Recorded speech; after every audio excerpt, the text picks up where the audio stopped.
ಕೇಳು ಮಾದೇವ ಮನ್ಸನ ಜೀವ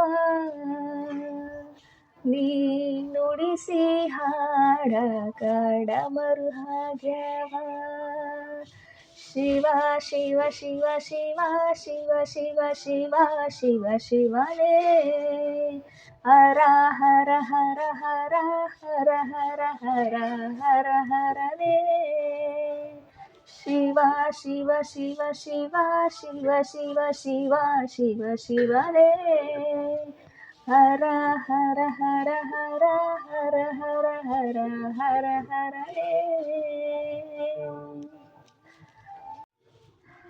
ಎಲ್ರಿಗೂ ಶಿವರಾತ್ರಿ ಹಬ್ಬದ ಶುಭಾಶಯಗಳು. So welcome back to Kanmani YouTube channel.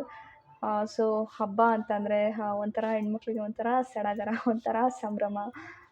So ಸಗಣಿ ಮನೆ ಮುಂದೆಗಡೆ ಸಗಣಿ ಹಾಕ್ಬಿಟ್ಟು ರಂಗೋಲಿ ಬಿಡೋದ್ರಲ್ಲಿ ಅವ್ರಿಗೆ ಒಂಥರ ಸಂಭ್ರಮ ಇರುತ್ತೆ. ಸೊ ಇವತ್ತು ಹಬ್ಬ ಆಗಿರೋದ್ರಿಂದ ಪ್ರತಿಯೊಂದು ಮನೆಯಲ್ಲೂ ಸಹ ರಂಗೋಲಿನ ಹಾಕಿರ್ತಾರೆ. ಸೊ ಇವತ್ತು ಹಾಗೆ ಅನ್ನಿಸ್ತು, ಎಲ್ಲರ ಮನೇಲೂ ಒಂಥರ ಡಿಫ್ರೆಂಟಾಗಿ ರಂಗೋಲಿನ ಹಾಕಿರ್ತಾರೆ. ಸೊ ಆ ರಂಗೋಲಿ ಟೂರ್ನ ಮಾಡೋಣ ಅಂತ. ಸೊ ನಮ್ಮೂರಲ್ಲಿ ತುಂಬ ಮನೆಗಳಿದ್ದಾವೆ. ಸೊ ಯಾರ್ಯಾರ ಮನೇಲಿ ಯಾವ್ಯಾವ ಥರ ರಂಗೋಲಿಗಳನ್ನ ಹಾಕಿದ್ದಾರೆ ಅಂತ ಇವತ್ತು ಈ ವಿಡಿಯೋದಲ್ಲಿ ನಿಮಗೆ ತೋರಿಸ್ತೀನಿ. ಇದೊಂಥರ ರಂಗೋಲಿ ಟೂರ್ ಥರ. ಸೊ ಮೊದಲು ನಮ್ಮನೆ ಮುಂದೆ ಹಾಕಿರೋ ರಂಗೋಲಿ ಯಾವ ಥರ ಇದೆ ಅಂತ ತೋರಿಸ್ತೀನಿ. ಓಕೆನಾ, ಬನ್ನಿ ಹೋಗೋಣ. ಇಲ್ಲಿ ನೋಡಿ, ಇದೇ ನಮ್ಮನೆ ಮುಂದೆ ಹಾಕಿರೋ ರಂಗೋಲಿ. ಶಿವಲಿಂಗ ಥರ ರಂಗೋಲಿನ ಹಾಕಿರೋದು, ಮತ್ತು ಸೈಡಲ್ಲಿ ತ್ರಿಶೂಲ ಮತ್ತು ಡಮರುಗ,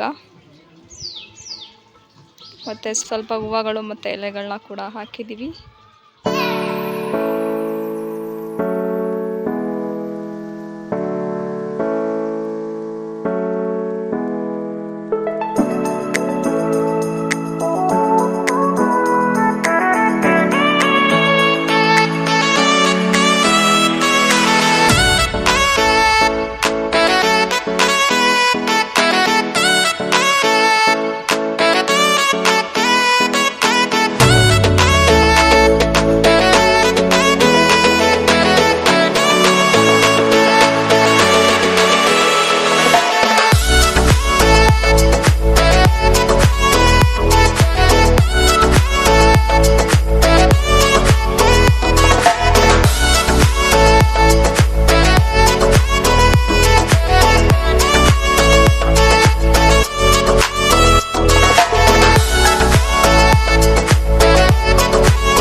ನಿಮ್ಮ ಮನೆಯ ರಂಗೋಲಿ ನಮ್ಮ ವಿಡಿಯೋದಲ್ಲಿ ಅನ್ನೋ ಥರ ಒಂದು ಚಿಕ್ಕ ವಿಡಿಯೋ.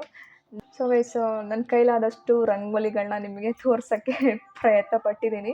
ಸೊ ನಿಮಗೆ ಏನಾದರೂ ಈ ವಿಡಿಯೋ ಇಷ್ಟ ಆಗಿದ್ದರೆ ಪ್ಲೀಸ್ ಲೈಕ್ ಮಾಡಿ, ಶೇರ್ ಮಾಡಿ, ಕಮೆಂಟ್ ಮಾಡಿ, ಹಾಗೂ ಕಣ್ಮಣಿ ಯೂಟ್ಯೂಬ್ ಚಾನಲ್ನ ಸಬ್ಸ್ಕ್ರೈಬ್ ಮಾಡ್ಕೊಳ್ಳಿ. ಜೊತೆಗೆ ಜನಾಶಯ ಯೂಟ್ಯೂಬ್ ಚಾನಲ್ ಕೂಡ ಸಬ್ಸ್ಕ್ರೈಬ್ ಮಾಡ್ಕೊಳ್ಳಿ. Thank you.